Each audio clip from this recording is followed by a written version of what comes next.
College drop out ने Chicago को मानचित्र पर स्थापित करने से पहले शिकागो की किसी और चीज के लिए प्रतिष्ठा थी। CME, दुनिया का पहला वायदा बाजार। पुराने शिकागो मर्चेंट एक्सचेंज में 3 आदमी अविश्वास में सिर हिला रहे थे। उन्हें आयोवा में सूखे की खबर मिली, जिससे अमेरिकी मक्का उत्पादन प्रभावित होगा। घबराहट में उन्होंने मक्का कंपनियों के शेयर बेचने शुरू कर दिए। कुछ व्यापारी ने ध्यान दिया और तेजी से उनका अनुसरण किया। कुछ ही मिनटों में डर ट्रेडिंग फ्लोर पर फैल गया और अधिक लोगों ने बेचने का फैसला किया। दूसरी ओर एक आदमी उनकी सभी ऑर्डर खरीद रहा था। भले ही वह मूर्ख दिखे, वह वास्तव में भाग्यशाली था। 3 आदमी और खरीदार इस योजना पर काम कर रहे थे। आयोवा सूखे की कहानी एक शक्तिशाली धोखा थी। 150 वर्षों से दुनिया के स्टॉक एक्सचेंज मनोवैज्ञानिक खेल खेल रहे हैं, ऊंचे में बेचना और नीचे में खरीदना। लेकिन एक नया विकास स्टॉक मार्केट के 150 साल के इतिहास को नष्ट कर देगा और ट्रेडिंग की कला को हमेशा के लिए बदल देगा। 1988 में SEC ने रेगुलेशन ATS पेश किया, वैकल्पिक ट्रेडिंग सिस्टम, जिसने स्टॉक एक्सचेंजों के अलावा अन्य लोगों को इलेक्ट्रॉनिक ट्रेडिंग की अनुमति दी। इससे पीढ़ी के ट्रेडर्स डिजिटल में बढ़ गए और कंपनियों ने चिल्लाने वाले एक्सट्रोवर्ट्स के बजाय कंप्यूटर कुशल शांत लोगों को नियुक्त करना शुरू किया। इन डिजिटल ट्रेडरों में Paul Rotter alias the flipper थे। जर्मन ट्रेडर 1994 में म्यूनिक बैंक में करियर शुरू किया। जैसे ही मार्केट डिजिटल हुई, पॉल सबसे पहले अनुकूलित करने वालों में से था। कुछ वर्षों में पॉल रॉटर सबसे प्रसिद्ध ऑनलाइन स्कैल्पर्स में बदल गया। उसके तरीके अनसुने थे और उसने फेरेरियों का मुद्रण किया। रहस्य सब मनोवैज्ञानिक। बाजार डिजिटल होने पर खेल बदल गया। ट्रेडिंग गुमनाम हो गई। पहले पिट में डे ट्रेडर के रूप में आप गोल्डमैन सैक्स जैसे बड़े खिलाड़ियों के आदेश देख सकते थे, जिससे बाजार प्रवाह जानने में मदद मिलती थी। अब डिजिटल युग ने लैडर प्रणाली पेश की, जो आपकी स्क्रीन पर आने वाले आदेशों की कतार दिखाती है। इसने मनोविज्ञान का नया खेल शुरू किया। पॉल ने उबाऊ पुराने बांड बाजार, विशेषकर दीर्घकालिक सरकारी बांड पर ध्यान केंद्रित किया। उसके कई प्रतिस्पर्धी पुराने व्यापारी थे जो कंप्यूटर समझने में कमजोर थे और बड़े खिलाड़ियों के आदेशों को फ्रंट रन करते थे। पॉल ने उनके नए ब्लाइंड स्पॉट को निशाना बनाया। वह भारी सेल ऑर्डर डालकर बाजार को भ्रमित करता, जिससे अन्य व्यापारी भी बेचना शुरू कर देते। अपने ऑर्डर्स पूरे होने से ठीक पहले पॉल उन्हें रद्द कर बांड खरीदकर दिशा बदल देता। अन्य व्यापारी जब ऑर्डर सक्रिय होते तो वे देरी से प्रतिक्रिया देते, जिससे पॉल कुछ टिक्स लाभ कमाता। बड़े ट्रेडिंग वॉल्यूम का उपयोग करते हुए वह दिन में कई बार मुनाफा कमाता था, लेकिन उसकी रणनीति में वॉश ट्रेडिंग की समस्या थी, जो अवैध है। एक्सचेंज से चेतावनियों के बाद पॉल ने अपनी सॉफ्टवेयर कंपनी से संपर्क किया और एवॉइड ऑर्डर्स दैट क्रॉल नामक एक स्विच विकसित किया, जो सुनिश्चित करता था कि वह कभी अपने ही ऑर्डर्स नहीं छुपाए।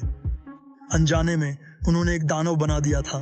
अब पॉल तुरंत दिशा बदल सकता था, अपने सेल ऑर्डर्स के साथ साथ बाय ऑर्डर्स डालना। इसने विरोधियों को हैरान कर दिया। यह 80 के दशक में माइकल जॉर्डन की तरह क्रॉस था। जो हुआ उसे महसूस करने से पहले उन्होंने अंक बना लिया था। एक माह में फ्लिपर ने 6 मिलियन मुनाफा कमाया, जिसकी स्कैल्पिंग तकनीक बाद में स्पूफिंग कहलाई और अवैध हो गई। 24 वर्ष की उम्र में उन्होंने आयरलैंड जाकर अपनी फर्म शुरू की और स्कैल्पिंग में नया मुकाम स्थापित किया। 2015 में CFTC ने शिकागो व्यापारी इगोर बी ऑनरचेस्टर पर स्पूफिंग और ई-मिनी S&P 500 व्यापार में धोखेबाज डिवाइस तैनात करने का आरोप। इगोर स्नगल्स नाम से जाना जाता रूसी था, जिसे पिता ने कम उम्र में ग्रैंड मास्टर स्तर शतरंज सिखाया। वह बाजारों में सबसे बड़े डे ट्रेडिंग स्कैल्पर्स में से एक बन गया। उनकी रणनीति लगभग पॉल रोटर के समान थी। एक अन्य तथाकथित स्पूफर बाजारों को हिला रहा था। आपका धन्यवाद।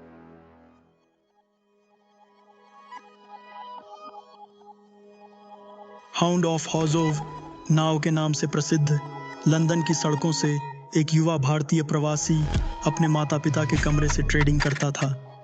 एक कुशल स्कैल्पर के रूप में उसने पहला मिलियन कमा लिया था, लेकिन निराशा में स्पूफिंग की ओर मुड़ा। माओ उन पहले लोगों में से था जिसने देखा कि कई बड़े खिलाड़ी ऐसा कर रहे हैं। उसने बार बार एक्सचेंज से शिकायत की, पर कुछ नहीं हुआ। भ्रष्ट सिस्टम से लड़ने हेतु उसने अंधेरे में स्पूफिंग शुरू की। ये तीनों प्रसिद्ध डे ट्रेडर्स वैश्विक प्रतिष्ठित थे। जब उन्होंने बाजारों में प्रभाव डाला, अन्य ट्रेडर्स ने इसे महसूस किया। उनका वॉल्यूम बड़ा था और अक्सर एक दूसरे के ट्रेडों पर प्रभाव डालने की कोशिश में टकराते थे। उन्होंने हजारों डॉलर कमाए जब तक एक अलग प्रकार का ट्रेडर नहीं आया। धन्यवाद।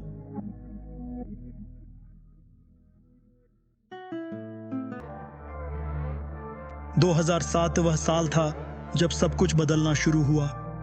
कुछ फर्मों ने नए पीढ़ी के ट्रेडर्स के विकास में समय लगाया, जबकि अन्य फर्में रोबोट्स पर ध्यान केंद्रित कर रही थीं।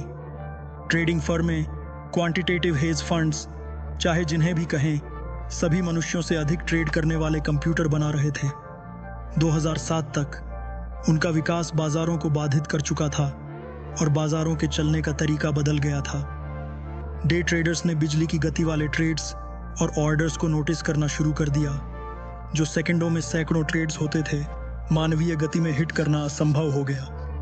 पिट्स के दिनों में फ्रंट रनिंग सामान्य रणनीति थी। जब बड़ा खिलाड़ी ऑर्डर देता, छोटा ट्रेडर उससे पहले पहुंच जाता, जैसे किराने की दुकान में कतार काटना। क्वांट्स के शुरुआती दिनों में भी यही था। रोबोट्स बड़े ट्रेडर्स और ट्रेंड्स को देवताओं जैसी गति से फ्रंट रन कर ट्रेडर्स को हराते थे। डे ट्रेडर्स के लिए पैसे कमाना मुश्किल हो गया। नई रोबोट प्रतिस्पर्धा को हराने के संघर्ष में स्थिति बिगड़ती ही गई। अब तक पॉल रोटर, जिन्हें द फ्लिपर के नाम से भी जाना जाता है, मैंने उनकी फर्म में एक नया शिष्य जेम्स जिमी चू को सिखाया। जेम्स जिमी चू एक चीनी गणितज्ञ थे। चू ने शुरू में एक कुख्यात स्कैल्पर के रूप में अपनी पहचान बनाई। उन्होंने अपने गुरु के नक्शे कदम पर चले, लेकिन चू ने एक गेम चेंजिंग निर्णय लिया जिसने परिस्थितियों को पलट दिया। जेम्स जिमी चू ने जंप ट्रेडिंग नामक एक उच्च आवृत्ति ट्रेडिंग फर्म के साथ जुड़ने का फैसला किया।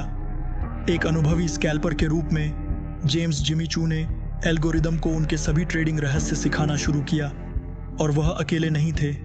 अगले कुछ वर्षों में अधिक कुशल डे ट्रेडर्स ने अंधेरे पक्ष की ओर स्विच करना शुरू कर दिया। जैसे जैसे क्वांट्स ने अपनी तकनीक में सुधार किया, उनके मुनाफे निर्विवाद हो गए। एक विचार देने के लिए 2012 तक सभी ट्रेड्स और एक्सचेंजों में से 60% से अधिक क्वांट्स थे, और यह संख्या केवल बढ़ी ही गई। सभी समय के प्रदर्शनकारी क्वांट रेनेसांस टेक्नोलॉजीज हैं। इसका प्रमुख मिडलियन फंड है, जिसने पिछले दशक में वार्षिक 40% से अधिक लाभ कमाया। प्रभुत्व निर्विवाद हो रहा था। जैसे जैसे अधिक रोबोट्स ने बाजार के आर्बिट्रेज को खत्म किया, स्कैल्पर के रूप में उनका व्यापार एक मरते कला बन गया। अल्पकालिक प्रसिद्ध डे ट्रेडर्स, स्कैल्पर्स अधिकतर लुप्त हो रहे थे। उनमें से बहुत ने खेल छोड़ दिया या जीवित रहने के प्रयास में अपनी रणनीति को लंबे समय के लिए बदल लिया। प्रसिद्ध स्पूफर्स क्वांट्स के खिलाफ लड़ने में अभी भी सक्षम कुछ अंतिम ट्रेडर्स थे। क्या उनकी रणनीति सीधे तौर पर फ्रंट रनिंग द्वारा दंडित होती थी? वे एक समस्या थे।